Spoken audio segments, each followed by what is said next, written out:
Welcome and hello everyone to this review of the Qudelix 5K. I will only be going into the details of the app today.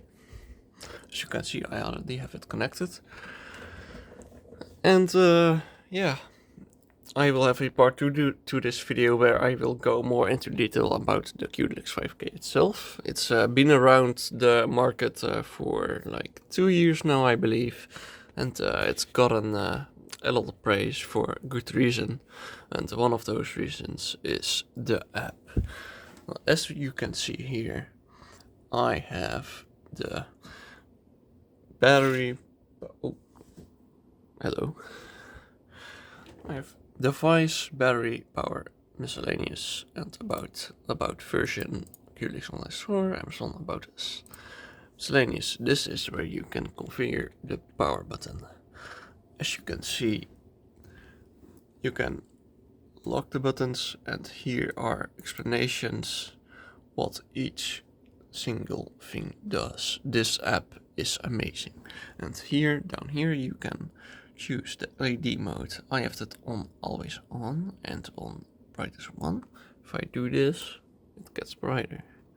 And if I do this, if it is 1, it gets less bright. You can also turn it off if you want to. See? Yep.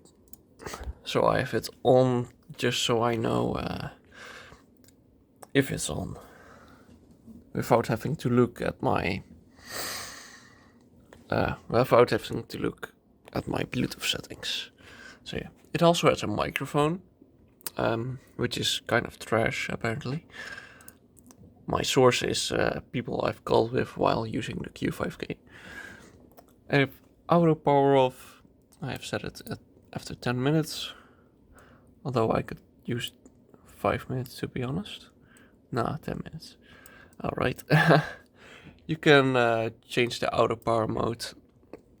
I personally use it on at USB DAC, so it only automatically turns on when I have it connected to a USB power source. But you can also set it at a car mode, which is when you want to connect it to your car or charge it with your car. Yeah, it's really well explained here. And non-SS is of course just you have to turn it off and on manually. So the battery control, you have a nice battery level indicator. Apparently my battery is currently 50%, so I should charge that. You have charging control here.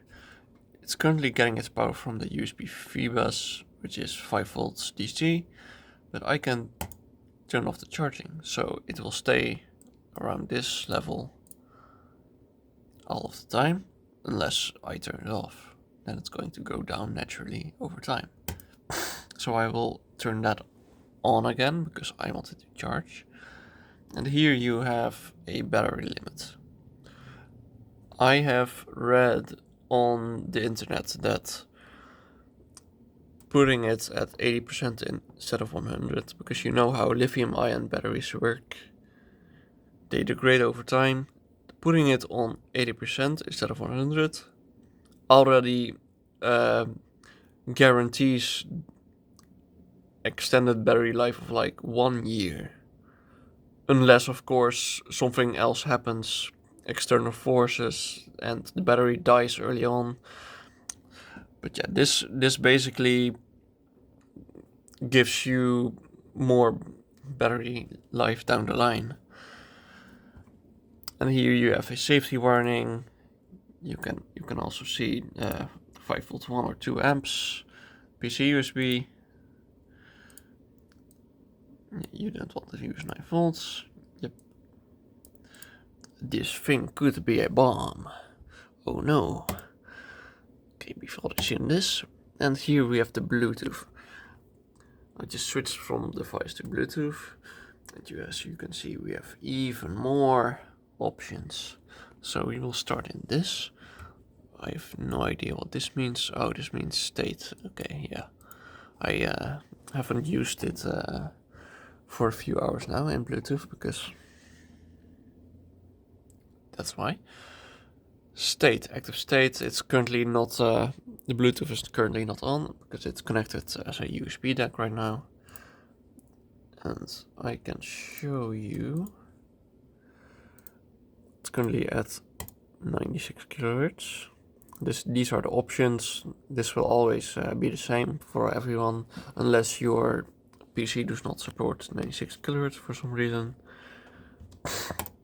No. Yeah, here you can see these are my current, the amount of hours I've currently used my Q5K. RMS, what is RMS? I have no idea. Sound pressure level. It's well explained here. So, Bluetooth. Auto reconnection at power on. Single devices or multi-point pairing, which is really nice for some people. For me, not really. I only use it with my laptop, and when I do, I use it with USB. And I use it, well, when on the go. And then I use it with Bluetooth with my phone, which is currently recording. Then you have Bluetooth mode. I have no idea what this means. Yeah. Bluetooth off until the next power on. Oh, this is for USB DAC. Okay. Oh, okay. Yeah, okay, I understand, although I still don't know what this means. So here you can choose the codecs. I just have these selected, although I actually only use LDAC. So I could do this, but I don't really care.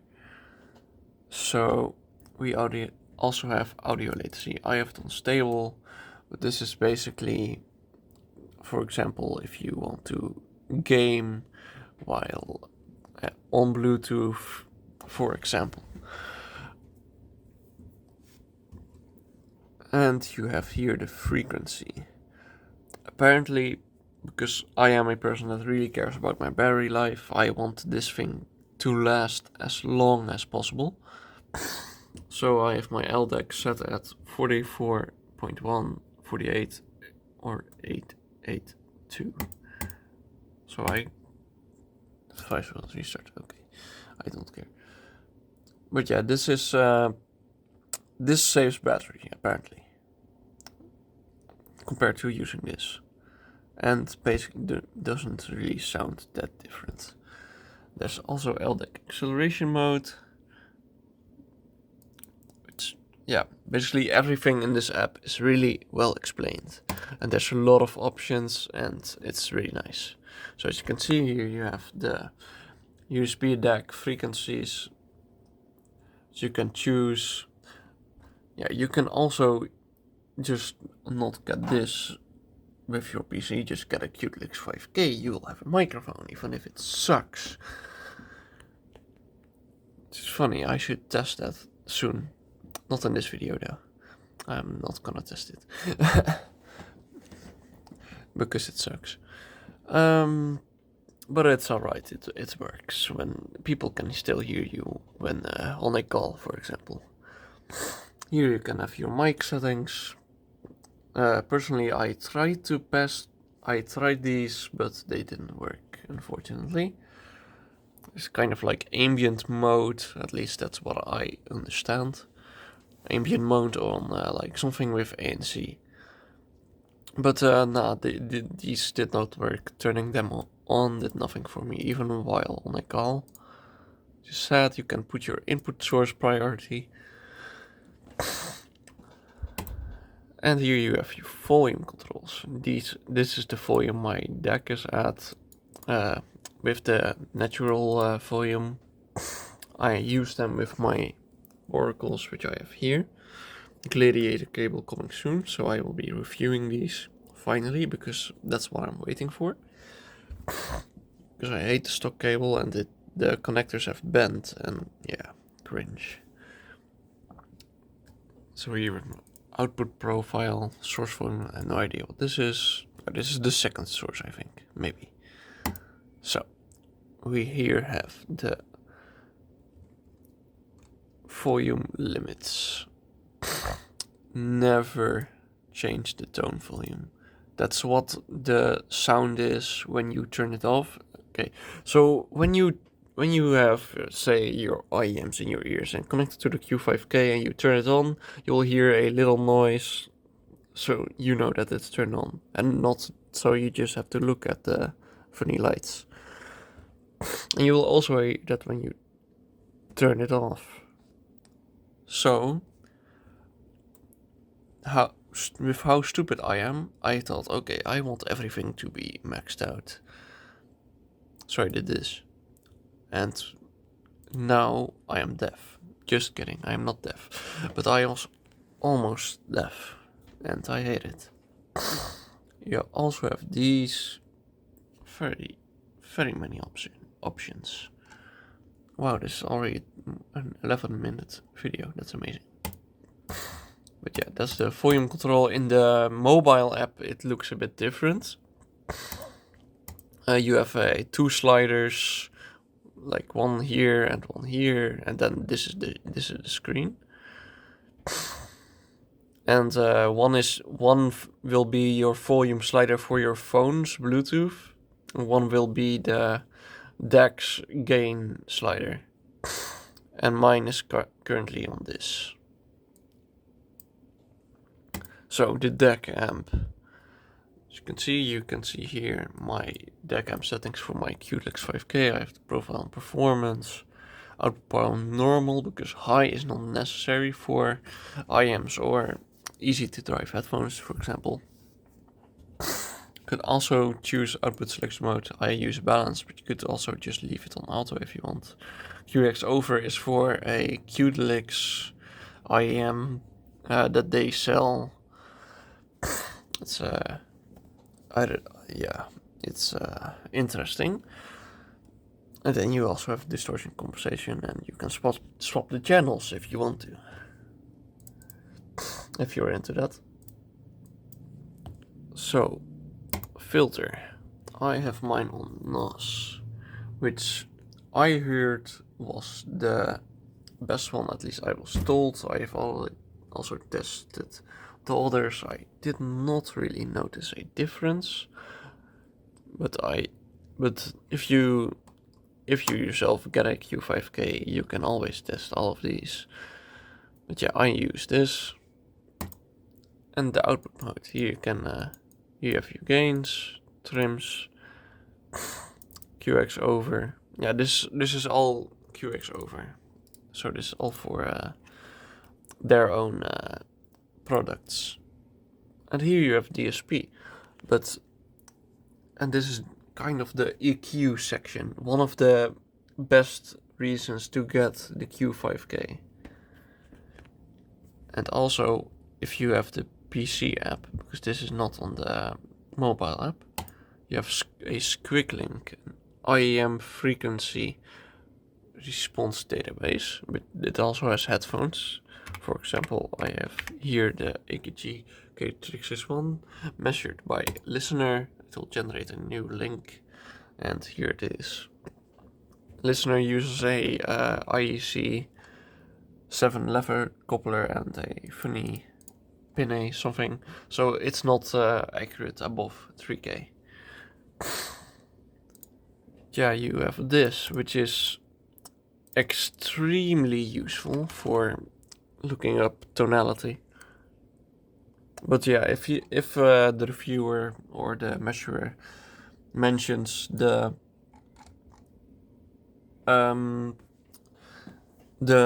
measuring device that they used, then you should definitely not compare different measuring devices. But yeah, this is kind of the frequency response. For example, here I have my oracles. I personally really like GIS audio. Here's the oracles, very nice. Here you have his targets, and you can choose different targets. You can even EQ them in here. If you, for example, then auto EQ, it will do it like this, and you can export it, put it in, put this data into your Q5K app, or you can Or you can, I apologize, I kind of have a hay fever right now. Or you can put it in Peace APO, for example, and you will have an EQ, or you can just do it manually. So that's enough about squigglings. Yeah, here you have the EQ functionality. You can turn it off or on. You can have a graphic EQ, which is like this, or you can have a peak EQ, which is like this. I also have this, which is for my AKG K361s. This is an EQ that really works well. It adds sub bass, it adds mid bass. It makes it a bit more controlled and makes the treble less peaky because it's a Harman tuned headphone. Hello. I will be reviewing these two soon, but I first want to review my, what's it called? My oracles when the cable does arrive. So, now we will head over to, here you have more settings. Auto EQ preset, it has auto EQ built in. You can just click on one of these, it will,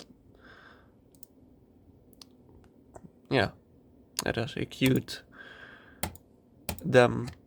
So if you have, for example, AKG K44s, then you will have an EQ by this measurer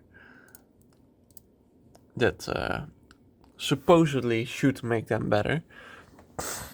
Of course, everyone's sound taste varies, and sometimes EQ can sound worse, even if it's through auto EQ or through like a squiggling. For example, EQ with my oracles does not really work well.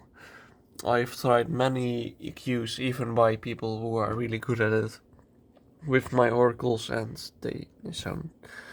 I always prefer the stock tuning, but the oracles are a really well tuned IM, so yeah, there's not much reason to EQ it unless you want to add more bass. So yeah, that's the app. This is the Qudelix 5K app. And why is my voice dead? Anyways, that was it for this video. There will be a part 2 where I go more into detail about the sound of the Q5K and how it works without the app. And what I mean by that is I'm not going to say much with the app. It simply has LDAC, aptX, AAC, and SBC. I hate SBC. Where is it? Yeah, this mandatory. I want to turn it off because I hate it, but no. This is standard Bluetooth audio, by the way. Bluetooth LE audio, which is 5.3, I think, I don't know if it's still going to be SBC, but I'm not sure. But if your device supports it, you should always use one of these, and the best ones are these. So yeah, that's it. Then I will see you later. I will be using this as a murder weapon.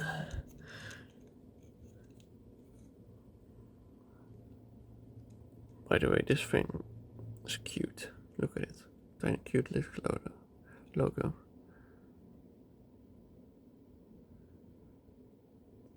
It's not focusing. Okay, goodbye.